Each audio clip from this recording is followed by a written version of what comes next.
ಹಳೆ ಹುಬ್ಬಳ್ಳಿ ಕೇಸಿಗೆ ಸಂಬಂಧಪಟ್ಟಂತೆ ನಾನು ಮಾಹಿತಿ ಕೊಡ್ತಾ ಇದ್ದೆ ನಿಮಗೆ ಏನಾಗಿತ್ತು ಅವತ್ತು ಅಂತ. ಸೊ ಇಲ್ಲಿ ಆ ಘಟನೆ ಆದಂತಹ ದಿನ ಟೋಟಲ್ ಆಗಿ 12ರಲ್ಲಿ 7 ಕೇಸು NIA ಕೋರ್ಟ್ನಲ್ಲಿದೆ, ಅಂಡರ್ ಇನ್ವೆಸ್ಟಿಗೇಷನ್. ಅದಿನ್ನೂ ಕೂಡ ಹುಬ್ಬಳ್ಳಿಯಲ್ಲಿ ವಾಟ್ಸಪ್ ಸ್ಟೇಟಸ್ ವಿಚಾರವಾಗಿ 2022 ಏಪ್ರಿಲ್ 16ನೇ ತಾರೀಕು ಹಿಂದೂ ಮುಸ್ಲಿಂ ನಡುವೆ ಗಲಾಟೆ ಆಗುತ್ತೆ. ಗಲಾಟೆ ವೇಳೆ ಕೆಲವರು ಮುಸ್ಲಿಂ ಯುವಕರು, ಅದರಲ್ಲೂ ಕೂಡ ಕೆಲ ಮತ ಅಂದರು, ಪೊಲೀಸ್ ಠಾಣೆಗೆ ಕಲ್ಲು ತೂರಿ 10ಕ್ಕೂ ಹೆಚ್ಚು ಪೊಲೀಸ್ ವಾಹನಗಳನ್ನು ಜಖಂಗೊಳಿಸ್ತಾರೆ.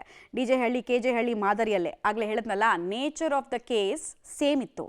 ಗಲಾಟೆಯಲ್ಲಿ ಒಟ್ಟು 152 ಜನರನ್ನ ಅರೆಸ್ಟ್ ಕೂಡ ಮಾಡ್ತಾರೆ. ಯಾರ್ಯಾರು ಅಂತ ಐಡೆಂಟಿಫೈ ಮಾಡಿ ಅವ್ರನ್ನೆಲ್ಲ ಅಕ್ಯೂಸ್ಡ್ ಮಾಡ್ತಾರೆ ಪ್ರಕರಣದಲ್ಲಿ. ಇನ್ಸ್ಪೆಕ್ಟರ್ ಸೇರಿ 7 ಪೊಲೀಸ್ ಸಿಬ್ಬಂದಿ ಮೇಲೆ ಹಲ್ಲೆ ಕೂಡ ಆಗಿರುತ್ತೆ. ಕ್ರಿಮಿನಲ್ ಕೇಸನ್ನ ರದ್ದುಗೊಳಿಸೋಕೆ ಸರ್ಕಾರ ಇಂಥ ಪ್ರಕರಣದಲ್ಲಿ ಮುಂದಾಗುತ್ತೆ. ಹೋದ ವರ್ಷ ಇಂಥ ಪ್ರಕರಣ ಪೊಲೀಸ್ ಇಲಾಖೆ ಸಲಹೆಗೂ ಕೂಡ ಕ್ಯಾರೆ ಅಂದಿರಲಿಲ್ಲ ಅನ್ನೋದು ಈಗ ಬೆಳಕಿಗೆ ಬಂದಿದೆ. ಅಂದರೆ ಕೇಸ್ ವಾಪಸ್ ಪಡ್ಕೊಳ್ಳೋಕೆ ಮುಂಚೆ ಒಂದು ಸಲಹೆಯನ್ನು ಕೇಳ್ತಾರೆ.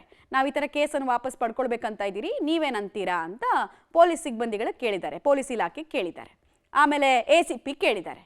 ಅದಕ್ಕೆ ಹುಬ್ಬಳ್ಳಿ ಧಾರವಾಡ ಕಮಿಷನರ್ ಕೊಟ್ಟಂತಹ ಸಲಹೆ ಏನಾಗಿತ್ತು ಅನ್ನೋದು ಕೂಡ ವಿತ್ ಡಾಕ್ಯುಮೆಂಟ್ ಪಬ್ಲಿಕ್ ಟಿವಿಗೆ ಸಿಕ್ಕಿದೆ.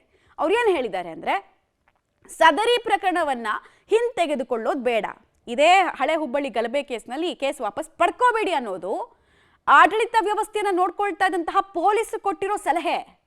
ಪೊಲೀಸರಲ್ಲಿ ಕಾರ್ಯನಿರ್ವಹಣೆಗೆ ಹಿಂದೇಟು ಹಾಕುವ ಮನೋಭಾವ ಹುಟ್ಟುತ್ತೆ. ಆಬ್ವಿಯಸ್ಲಿ ಇದು ಎನ್ಕರೇಜ್ ಮಾಡ್ದಂಗಲ್ವಾ ಗಲಭೆಕೋರರನ್ನ. ನಾವೇನು ಮಾಡಿದ್ರು ನಡೆದು ಬಿಡುತ್ತೆ, ನಮ್ಮ ಸರ್ಕಾರ ಬಂದ ಕೇಸ್ ವಾಪಸ್ ತಗೊಳುತ್ತೆ ಅನ್ನೋ ಮನೋಭಾವನೆ ಹುಟ್ಟುಬಿಟ್ರೆ ಕಾನೂನು ಸುವ್ಯವಸ್ಥೆ ಜವಾಬ್ದಾರಿ ಯಾರು?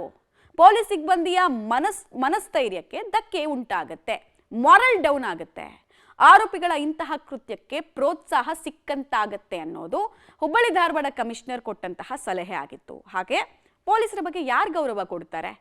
ಯಾರು ಅವ್ರನ್ನ ಒಂದು ಭಯದಿಂದ ನೋಡ್ತಾರೆ? ಆಮೇಲೆ ಈ ದೇಶದಲ್ಲಿ ಕಾನೂನು ನಡೆಯುತ್ತೆ ಅನ್ನೋದು ಯಾರ ಮನಸ್ಸಿಗೆ ಬರುತ್ತೆ? ಯಾರ ಮನಸ್ಸಿಗೂ ಬರಲ್ಲ. ಹಳೆ ಹುಬ್ಬಳ್ಳಿ ಠಾಣೆ ವ್ಯಾಪ್ತಿಯು ಮಧ್ಯವಾಗಿ ಅತ್ಯಂತ ಸೂಕ್ಷ್ಮವಾದಂತಹ ಠಾಣೆ. ಅಲ್ಲಿ ಹಿಂಗೆಲ್ಲ ಮಾಡಿದ್ರೆ ಪ್ರಾಬ್ಲಮ್ ಆಗ್ಬಿಡುತ್ತೆ ನಮಗೆ ಅಂತ ಮತ್ತೊಬ್ಬರು ಪೊಲೀಸ್ ಇನ್ಸ್ಪೆಕ್ಟರ್ ಕೂಡ ಸಲಹೆಯನ್ನು ಕೊಟ್ಟಿದ್ರು. ಆಗ ಡ್ಯೂಟಿನಲ್ಲಿದ್ದಂತಹ ಪೊಲೀಸ್ ಇನ್ಸ್ಪೆಕ್ಟರ್ ಸಲಹೆಯನ್ನು ಕೊಟ್ಟಿದ್ರು ಅನ್ನೋದು ಗೊತ್ತಾಗ್ತಾ ಇದೆ. ಇಂಥ ಘಟನೆಗಳು ಮತ್ತಷ್ಟು ರಿಪೀಟ್ ಆಗುತ್ತೆ, ಪೊಲೀಸ್ ಸಿಬ್ಬಂದಿ ಕಾರ್ಯನಿರ್ವಹಣೆ ಕಷ್ಟ ಆಗ್ಬಿಡುತ್ತೆ, ಆಮೇಲೆ ಕಾನೂನು ಬಾಹಿರ ಕೃತ್ಯಗಳ ಎಸಗೋರಿಗೆ ಪ್ರೋತ್ಸಾಹ ಕೊಟ್ಟಂತಾಗುತ್ತೆ ಅಂತೆಲ್ಲ ಅವರು ತಮ್ಮ ಸಲಹೆಯನ್ನು ಕೂಡ ಕೊಟ್ಟಿರ್ತಾರೆ, ತಮ್ಮ ಒಪಿನಿಯನ್ ಕೂಡ ಕೊಟ್ಟಿರ್ತಾರೆ.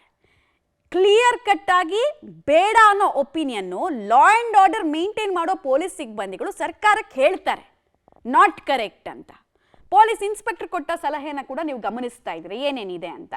ಸಹಾಯಕ ಪೊಲೀಸ್ ಆಯುಕ್ತರನ್ನು ಕೂಡ ಕೇಳುತ್ತೆ ಸರ್ಕಾರ, ಏನು ಮಾಡೋಣ, ಈ ಕೇಸ್ನ ನಾವು ಹಿಂದಕ್ಕೆ ತೆಗೆದುಕೊಳ್ಬೇಕಂತ ಇದ್ದೀವಿ, ನೀವೇನು ಹೇಳ್ತೀರಾ ಅಂತ.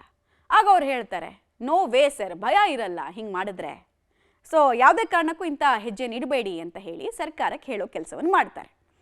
ಆಮೇಲೆ ಕಾನೂನು ಬಾಹಿರ ಕೃತ್ಯ ಎಸಗೋರಿಗೆ ಇದರಿಂದ ಪ್ರೋತ್ಸಾಹ ಕೊಟ್ಟಂತಾಗತ್ತೆ. ಕಾನೂನು ಸುವ್ಯವಸ್ಥೆಯ ಹಿತದೃಷ್ಟಿಯಿಂದ ಹಿಂಪಡೆಯೋದು ಬೇಡ ಅಂತ ಕ್ಲಿಯರ್ ಕಟ್ ಆಗಿ ಪೊಲೀಸರು ಹೇಳಿದ್ರು.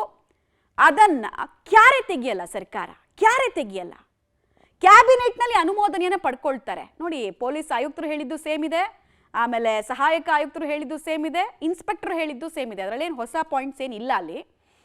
ಬಟ್ ಪ್ರಶ್ನೆ ಇರೋದೇನು ಗೊತ್ತಾ, ಈ ಗಲಭೆಕೋರರು ಸ್ಟೇಟ್ ಮೇಲೆ ಒಂದು ವಾರನ್ನು ವೇಜ್ ಮಾಡಿದ್ದು, ಅಂದರೆ ಯುದ್ಧ ಮಾಡಿದ್ದು ಅವರು ಸರ್ಕಾರದ ಮೇಲಲ್ಲ, ಜನರ ಮೇಲೆ, ರಾಜ್ಯದ ಮೇಲೆ. ಅಂತಹ ಕೇಸ್, ಅಂಥ ಸೀರಿಯಸ್ ಕೇಸನ್ನು ವಾಪಸ್ ಪಡಿತೀರಾ ನೀವು?